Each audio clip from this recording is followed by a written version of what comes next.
When we hear the name Pharaoh, we often think of a tyrant from the past, a king with wealth, power, and arrogance.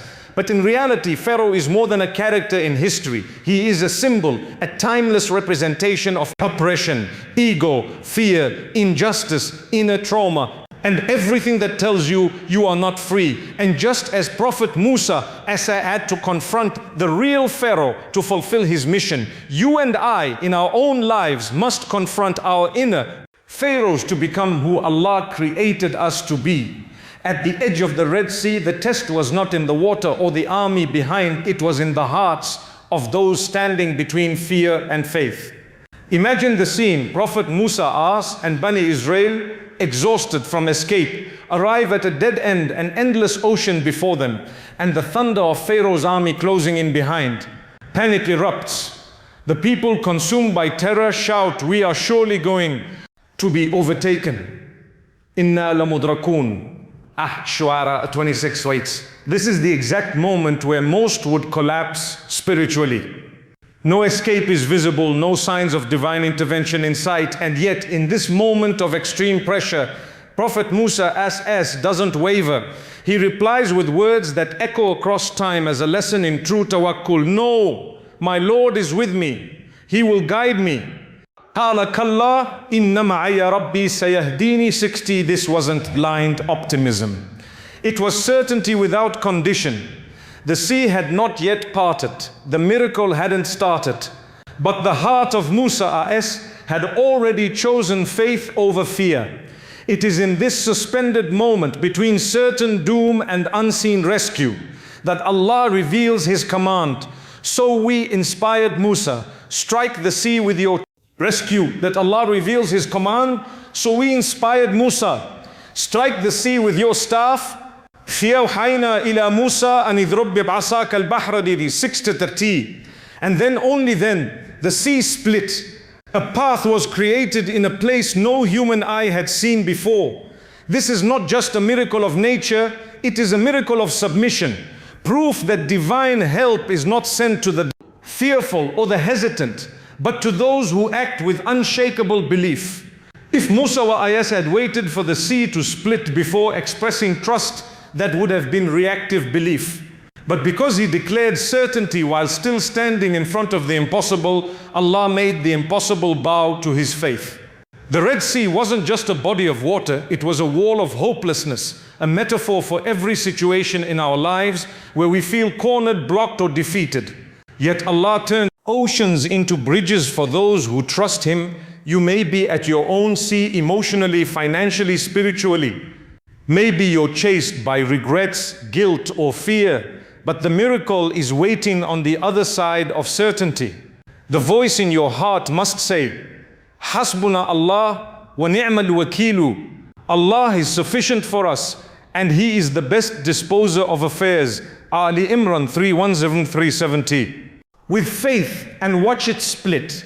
There is a moment in every believer's journey when they must act before the path is clear, speak before the outcome is certain, and trust before the miracle arrives. And this is the essence of true faith, as demonstrated by Prophet Musa when he stood at the edge of the Red Sea. The sea did not split because the people waited and prayed in fear. It split because Musa declared with conviction, قَالَ كَلَّا إِنَّ مَعِيَ رَبِّي سَيَهْدِينِي. No, my Lord is with me, He will guide me. Ash-Shu'ara 26:62. Even though the sea was still closed and the enemy was approaching. This is the ultimate sign that certainty is not based on sight, it is rooted in the unseen, in knowing that the promises of Allah are truer than the fears in front of us. Most people want Allah to show the miracle first, to part the sea before they walk. But Allah tests your belief by asking you to take the first step into the unknown, to trust His promise before you see His plan unfold. When Musa lifted his staff and struck the water, فَأَوْحَيْنَا إِلَى مُوسَى أَنِ اضْرِب بِعَصَاكَ الْبَحْرَ. So we inspired to Musa, strike the sea with your staff. He did it not because he saw a way, but because he had full yaqeen, certainty, in the one who makes a way. And with that single act of obedience, history changed, the ocean opened, a path was carved through the impossible, and the believers walked through a living miracle. But the miracle didn't precede faith, it followed it. That is the divine pattern. First comes your trust, then comes His help. وَمَنْ يَتَوَكَّلْ عَلَى اللَّهِ فَهُوَ حَسْبُهُ. And whoever relies upon Allah, then He is sufficient for him. At-Talaq 65:3. Allah wants to see your certainty before He shows you the solution.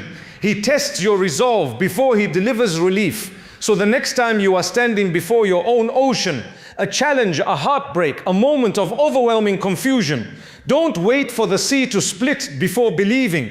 Speak as Musa did, act as Musa did, have certainty before the miracle, not after. Walk into the trial knowing that miracles are not signs for the with a war, but with a staff and certainty. So raise your hand, raise your trust and believe, not because you see the way, but because you believe in the one who makes ways out of nothing. That's when the real miracles begin, not before certainty, but because of it. With a war, but with a staff and certainty. So raise your hand, raise your trust and believe, not because you see the way, but because you believe in the one who makes ways out of nothing. That's when the real miracles begin, not before certainty, but because of it. True faith is not when the destination is visible, it is when the road disappears, yet your heart moves forward anyway, because it knows that Allah walks with you. The journey of Prophet Musa, I say, is not just about miracles or confrontations. It is about trusting Allah step by step into the unknown, even when every step seems terrifying. When Musa, I say, returned to face Pharaoh after years in exile, he did not go with a grand army or strategic plan. He went with trembling hands, hands of the one who controls all outcomes.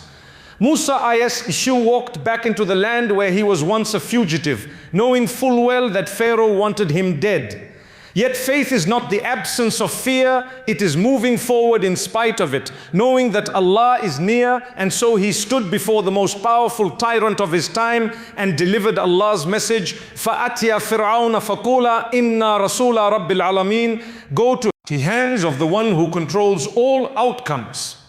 Musa walked back into the land where he was once a fugitive, knowing full well that Pharaoh wanted him dead. Yet faith is not the absence of fear, it is moving forward in spite of it, knowing that Allah is near. And so he stood before the most powerful tyrant of his time and delivered Allah's message. Now to the recites, فَأَتْيَ فِرْعَوْنَ فَقُولَ إِنَّا رَسُولَ رَبِّ الْعَالَمِينَ. Go to Pharaoh and say, indeed we are the messengers of the Lord of the worlds. This act of courage was not born from confidence in himself, but from faith in Allah. The same lesson plays out again when he led Bani Israel toward the Red Sea. He didn't know how the sea would split or what Allah's plan was. He simply knew Allah was with him. When people around him lost hope, he said with unwavering conviction, إِنَّ مَعْيَ رَبِّي سَيَهْدِينِ نَسْتَعُونَ بِيَدْ. Indeed, my Lord is with me, He will guide me. 26, this sentence wasn't just words, it was the entire philosophy of walking into the unknown with Allah beside you. You may not know how your risk will come, how your pain will heal, or how your prayers will be answered. You may feel like you're walking blind into a storm, but if Allah is with you, that is enough. Your path may be hidden from your eyes, but it is never hidden from His plan. Every prophet, every believer, whoever left their comfort zone for the sake of Allah, whether it was Musa, Ibrahim, or even Rasulullah sallallahu alaihi wasallam in the cave of Thawr, walked into the unknown with this one certainty: I am not alone. And that's all you need. Your job is not to know the details of the miracle. Your job is to take the next step with faith. So when life brings you to uncertainty, say what Musa said: walk like he walked, believe as he believed. Because walking with Allah may not always be easy, but it will always lead to what is best. وَمَنْ يَتَّقِ اللَّهَ يَجْعَلْ لَهُ مَخْرَجًا وَيَرْزُقْهُ مِنْ حَيْثُ لَا يَحْتَسِبُ. Whoever has taqwa of Allah, He will make a way out for them and provide for them from where they never imagined. At-Talaq 65:2-3, road is clear, but because your heart is clear, that is the definition of faith. The same sea that was a bridge of salvation for the believers became a graveyard of humiliation for the faithless. And this is not just history. It is a reflection of how your inner state determines how you experience the trials of life. When Musa struck the sea by the command of Allah, it split not just physically but spiritually into two experiences. One for those who walked through it with faith, and another for those who chased in arrogance. For Bani Israel, the parted sea was a manifestation of Allah's mercy, a miracle carved through fear and reliance. For Pharaoh and his army, it was a trap, a punishment wrapped in false confidence. The same water, the same path, the same timing, and yet two entirely different outcomes. Why? Because one group moved with submission, the other with denial. The Quran says, فَأَنْجَيْنَا مُوسَى وَمَنْ مَعَهُ أَجْمَعِينَ ثُمَّ أَغْرَقْنَا الْآخَرِينَ. So we saved Musa and those with him all together. Then we drowned the others. Ash-Shu'ara 26 for this goal. For Pharaoh, this was not just a defeat. It was the collapse of a lifetime of delusion. His ego had promised him that no one could stand against him. His arrogance had blinded him to the signs. Despite plague after plague, after plague, sign after sign, he rejected truth. He watched the sea split and still thought it was his right to pursue. But the sea was never a path for the arrogant. It was only for the obedient. And when Pharaoh stood drowning, trying to repent with trembling lips, إِكْمَنْتُ أَنَّهُ لَا إِلَّهِ إِلَّا ذَي آمَنَتْ بِهِ بَنُوا إِسْرَائِيلَ. I believe in what the children of Israel believe in. Yunus 10:90, it was too late. Allah replied, with Allah, in وَقَدْ عَصَيْتَ قَبْلُ وَكُنْتَ مِنَ الْمُفْسِدِينَ. Now, while you disobeyed before and were of the corrupters, this shows that faith at the edge of destruction is not the same as faith in the face of uncertainty. The sea does not open for those who believe only when they are drowning. It opens for those who believe when it is still impossible. Your heart is the lens through which you see the ocean before you. If it is filled with belief, you will see opportunity. If it is filled with doubt, you will see doom. When trials come, when the sea of hardship stretches before you, you must ask, will I walk with Musa or will I chase like Pharaoh? Will I trust Allah's command even if it defies logic? Or will I cling to control only to drown in my own arrogance? The sea will always test you, but it's not the water that matters, it's your stance when standing before it. For the believer, every sea becomes a bridge. For the arrogant, even calm land can become a trap. Inna Allah la yahdi kayd al-kha'inin. Indeed, Allah does not guide the plot of the betrayers, Yusuf 12:52. So take the lesson of the Red Sea not as a distant tale, but as a daily truth. The same challenge that elevates one person can destroy another, depending on what's in their heart.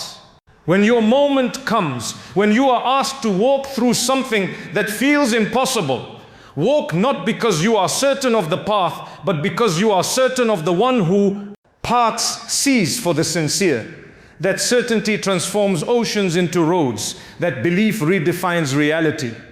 So fear not the waves and don't envy the pharaohs who ride in chariots of pride. For Allah is not with the mighty, He is with the mindful. And in the end, only one of those reaches the other side.